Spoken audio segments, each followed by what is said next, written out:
So my name is Kaito. I'm a senior at Simon Fraser University pursuing entrepreneurship in the Bachelor's of Business Administration program. Just a tiny bit about myself.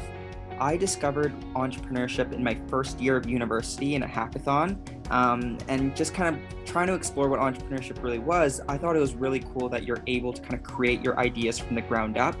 So from there, I actually built a previous venture called Community Coders with a couple of SFU friends, and had a really great experience just trying to understand what entrepreneurship was like. Was part of a couple e-co-op programs, and then I've kind of transitioned into my own business now called Thrift. And basically what we are is kind of a specialized or niche e-commerce platform specifically for thrift stores. And we work with thrift stores all across Canada. So that's a tiny bit about myself and how I discovered entrepreneurship. Yeah, I think resilience has been extremely essential. And the core reason of why that's the case is because it's allowed me to believe in myself, even at the darkest times of, even the small failures throughout entrepreneurship. Like an example could be, losing out on a huge sales deal that you thought you had in the bag, or even launching features that you thought were going to, kind of change your product and improve it to that, next step. But it doesn't happen. So there's all these little failures within entrepreneurship that make you kind of sometimes question yourself and you question your ability. But I think resilience has always been that one core trait that you have to believe in yourself as an entrepreneur, regardless of what idea it's on, but really kind of on the personal level and the personal scale. So I'd say that's how effective and that's how essential resilience has been to me as a personal founder. Yeah, I think there's two components to kind of this question. The way I break it down is one is kind of like, what do you do on the personal side of, your development as an entrepreneur that allows you to one day kind of reach that level of saying, hey, this sales deal might not go through. But what did you learn? And then what do you also know that you can improve on to land the next sales deal, right? And I think on the personal development side, I build myself back up by understanding kind of the power behind compounding.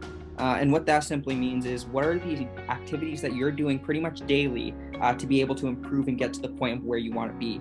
So this could be whatever it is, right? Like if you're a technical founder, you could be coding every day or programming and understanding kind of what does it take for you to be that next level programmer. Personally, I'm non-technical, but on my end, it's like, how can I improve and what activity can I do every single day to ultimately be a better salesperson? So for me, it's writing every single day. Or for me, it's, reading every single day, right? And kind of trying to going through and building up those personal development activities that ultimately help myself build back up.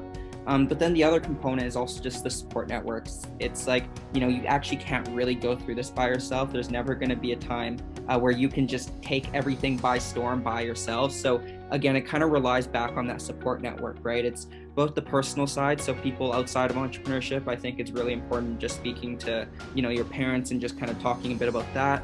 But then also just the entrepreneurial network that you have, right? I think personally reaching out to entrepreneurs that are kind of at the same level as me in terms of, aspiring founders who are trying to build something out in the world.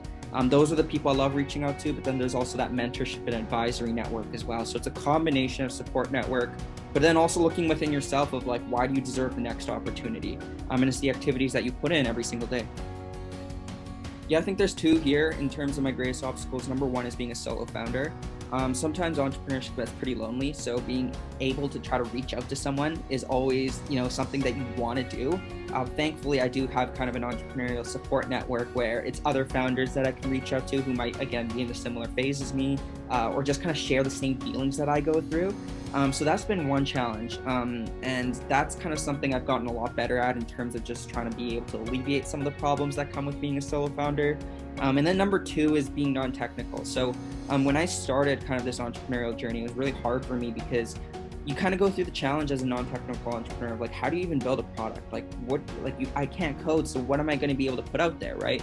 There's a ton of different options that you can go through, but personally, I found kind of a really great kind of fit with a tools called no-code tools, which is just a category for a bunch of other tools underneath. So tools like Webflow, Bubble are great ways to get your MVP off the ground and start getting off and running.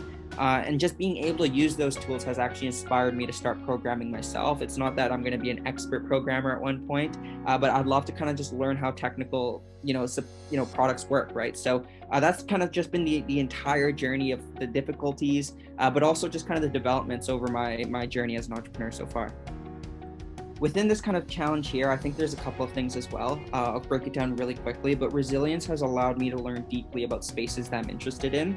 I think the powerful thing behind resilience is that you don't just kind of speculate about something. It actually kind of gets rid of speculation. And why that's important is because when you're in a space like e-commerce or whatever space you're in, you probably can't learn it within a week or two, right? And I'm not saying that I'm an expert in e-commerce at all, but it's allowed me to understand how e-commerce works in terms of shipping and logistics. But that took time for me to learn, right? And I kind of correlate resilience with persistence and a degree of time associated with it.